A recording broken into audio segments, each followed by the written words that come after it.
কখনো কল্পনা করিনি জীবনটা এমন এক পর্যায়ে এসে দাঁড়াবে যে চাইলেও কিছু ঠিক রাখতে পারবো না।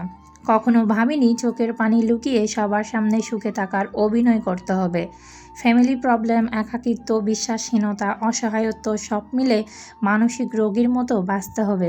জীবনে এমন এক পর্যায়ে এসে দাঁড়িয়ে আছি, মনে হচ্ছে জীবন থেকে হারিয়ে যাওয়ার মতো কিছুই নেই, শুধু নিঃশ্বাসটা ছাড়া।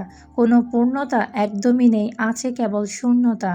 ব্যথা তো সামলানোই যায়, কিন্তু চোখের পানি, ওঠা তো আর সামলাতে পারি না। সবার সামনে অশ্রু লুকিয়ে হাসি মুখে শক্ত হয়ে দাঁড়াতে পারলেও নিজের কাছে তো আর পারি না। পৃথিবীর সব কিছুর কাছে জিতে গেলেও কান্নার কাছে ঠিক হেরেই যেতে হয় প্রতিবার। আসসালামু আলাইকুম এভরিওয়ান, সকলে আশা করি অনেকটা ভালো আছেন। আমি আলহামদুলিল্লাহ ভালো আছি। এতক্ষণ অনেক কথা বলে ফেললাম, আসলে কথাগুলো একদম বাস্তব সত্য। আমার কথাগুলো খুবই ভালো লাগে। এরকম কিছু ইমোশনাল কথা বললে না আমার একদম নিজের মধ্যে একটা ভালো ভালো একটা ফিলিংস চলে আসে। সো আপনারা কারা কারা এরকম ইমোশনাল ফিলিংসগুলো একদম শুনতে পছন্দ করেন অবশ্যই কমেন্ট করে জানাবেন। আমি এরকম কথাগুলো আসলে বলি যাতে একটু ফোকাস হয় ভিডিওতে, সেজন্য। তো আপনাদের যদি ভালো লাগে অবশ্যই কমেন্ট করে জানাবেন, আর যদি ভালো না লাগে সেটাও কিন্তু কমেন্ট করে জানাবেন। আমি বিকল্প পথ খুঁজে নেওয়ার চেষ্টা করব। তবে অবশ্যই সবাই ভিডিওটা একটু লাইক কমেন্ট করবেন। ভিডিওতে লাইক কমেন্ট যদি না করেন তাহলে পরবর্তী ভিডিও বানানোর জন্য আসলে আমাদের কোনো অনুপ্রেরণাই জাগে না। ভিডিওতে ফেসবুক থেকে কোনো ভিউ না পেলে, কোনো লাইক কমেন্ট না পেলে তখন আসলে ভিডিও বানাতে একদমই ইচ্ছাটা আমাদের জাগে না। সো আমাদেরকে একটু অনুপ্রেরণা দেওয়ার জন্য অবশ্যই একটা লাইক কমেন্ট করবেন। লাইক কমেন্ট করার জন্য কিন্তু কোনো টাকা পয়সা যায় না। আজকাল মানুষ টাকা পয়সা নিয়ে অনেক চিন্তা ভাবনা করে, কিন্তু লাইক কমেন্টে কোনো টাকা পয়সা যায় না।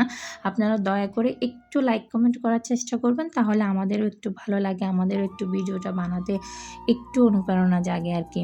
সো আমি আজকের কাজটা নিয়েই কিন্তু কথাটা বলছি। আজকে কি রান্না করছি সেটাই। আজকে আমার তরকারি রান্না করতে হচ্ছে, সবজিটা আমার হচ্ছে মাংস ছিল আর মাছ ছিল, সেজন্য জাস্ট শুধু সবজিটাই রান্না করছিলাম।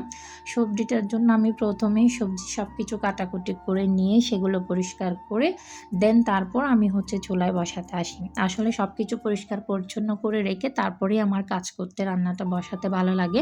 সব কিছু এলোমেলো অগোছালো থাকলে তখন রান্না করতে একদমই ভালো না। আমি রান্না করার সময় যত ধরনের ময়লা আবর্জনা আছে সবগুলো পরিষ্কার পরিচ্ছন্ন করে তারপর চুলায় রান্নাটা বসিয়ে আমি হচ্ছে দেন চলে যাই।